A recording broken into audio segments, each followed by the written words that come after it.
Hey everybody, JP here, and today we're going to take a quick look at the new Kive Kstrip plugin. Full disclosure, Kive sent me this to check out based on my use of some of their other plugins in past videos.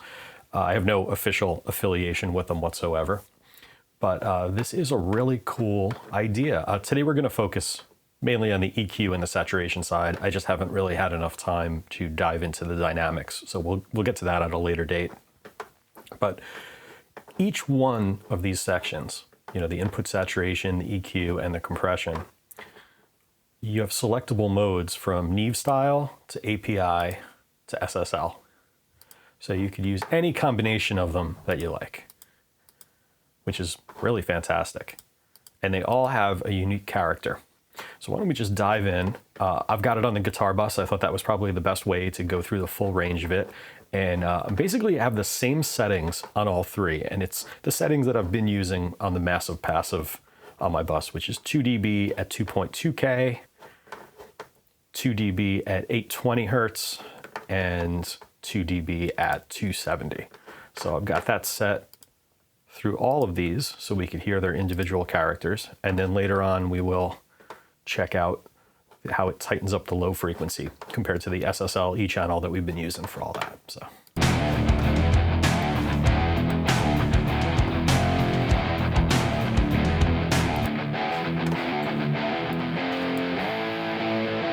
I've already got it on Neve mode for this. That's the massive passive for comparison.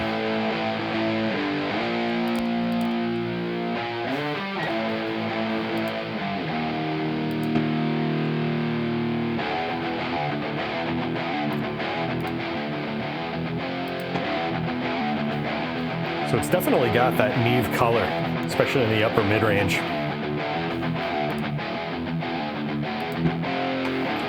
It's a little louder from the frequency boosts, but I am backing down the output by 2 dB to compensate.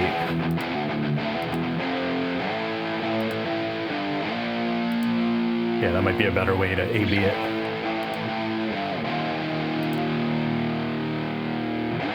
So it's got a great character. And it's pretty cool to have a fully variable Neve style strip like this. I'm always wishing for more bands when I'm using a Neve.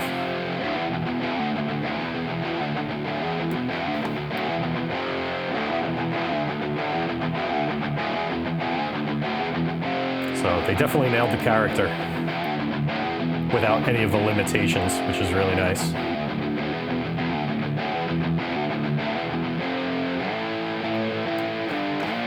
Let's compare it to API.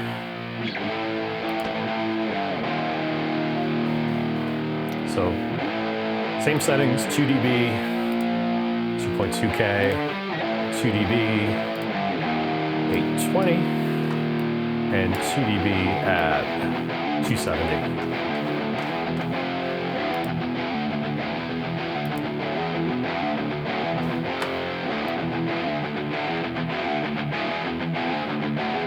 So this immediately reminds me more of that Evenside EQ45 plugin based on the old Yuri 545. Just the character. And that is a good thing.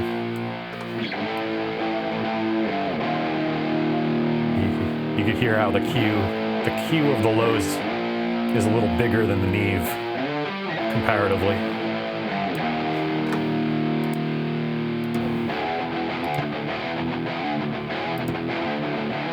So yeah, a little fuller in the bottom on the API. And now the SSL, which is probably the tightest of all.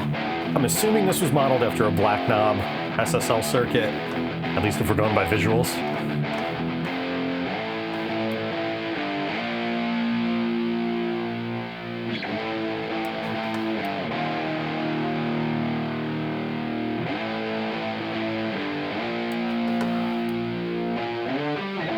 They definitely got the character on all of these really accurate.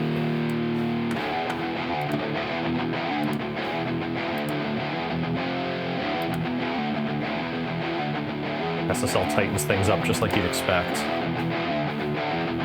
Now when we play the harmonics a little bit. A little crunchy.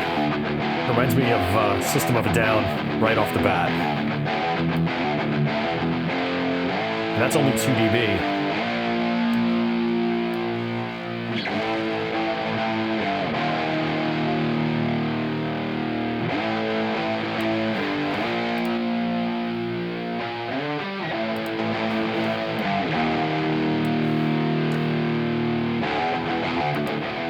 Yeah, see, even with the drive at 0, actually, I had to trim up a little bit too. That might have had something to do with it. Yeah, but even with the trim at 0 and the drive at 0, there's a little something going on there. These are also at 0, yeah. So it's got a character happening no matter how you set those.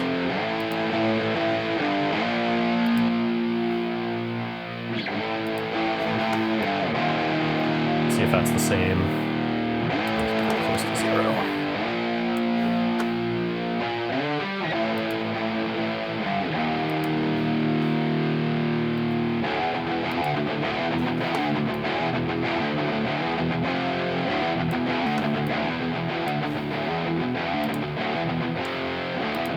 The SSL is the most subtle with everything at 0.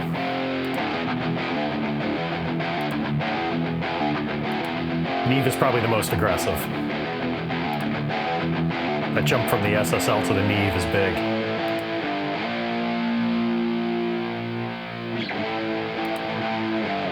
Yeah, and the jump from the SSL to the API is pretty big too. The Neve. Yeah, the Neve saturation seems to be focused a little higher than the APIs. Very cool though.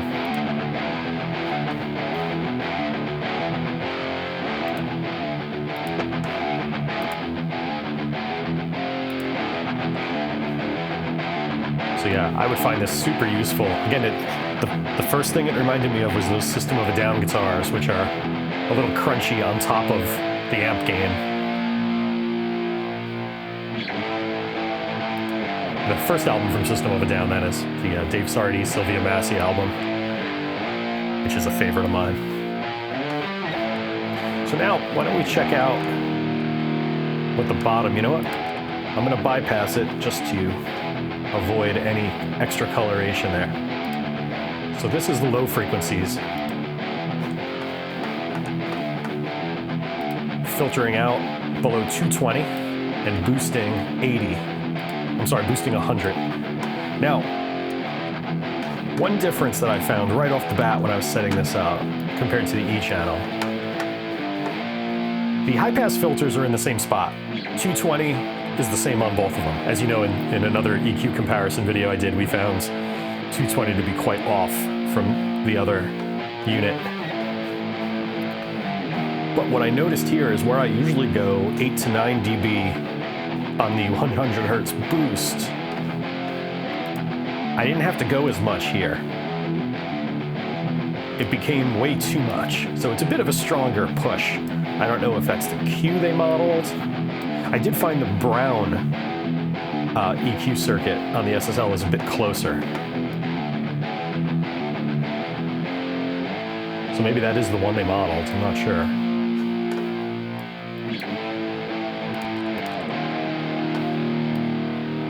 But that's pretty close right there.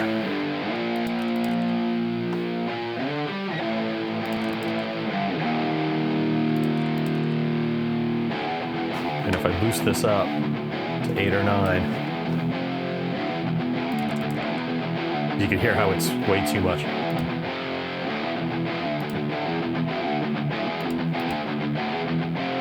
It's funny, the filters almost remind me more of the black EQ type, whereas the low frequency bell reminds me a little more of the brown.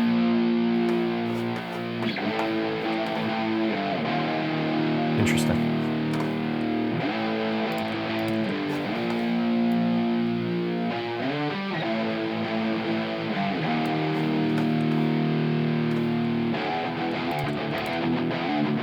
But yeah, we're able to match them really closely.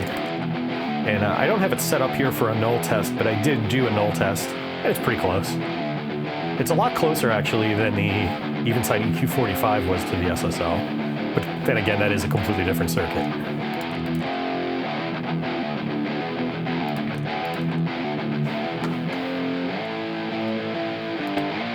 And just for fun, I don't have this set up, but let's do it. Let's try the same thing on the Neve side. Already you can hear frequency is a little different there.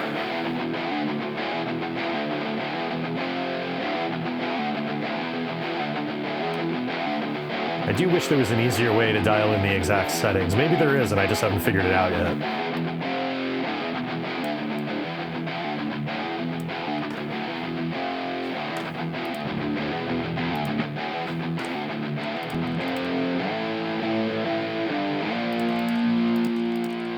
Yeah. So the high-pass filter on the Neve side is probably a little more accurate. Remember, that was the exact discrepancy we had.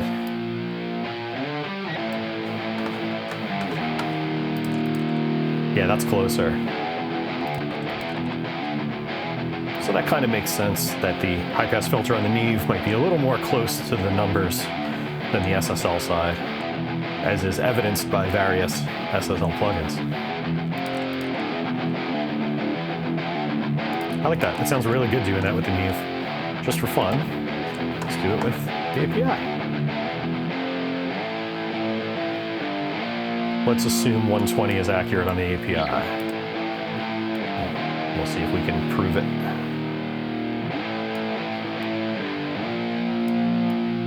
Oh yeah. This is definitely a wider Q. You could feel that even at 4 dB.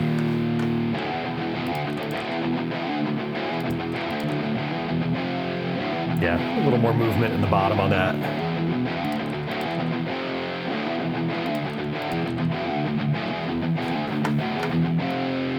But hey, it's good to have options.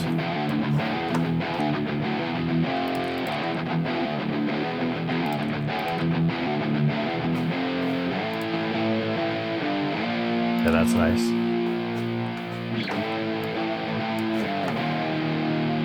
Yeah, they really nailed the individual characters on this incredibly well. And I look forward to playing around with the dynamics section and coming back to that. And based on the various compressors they modeled, I'd imagine them to be quite different. But we'll have to see.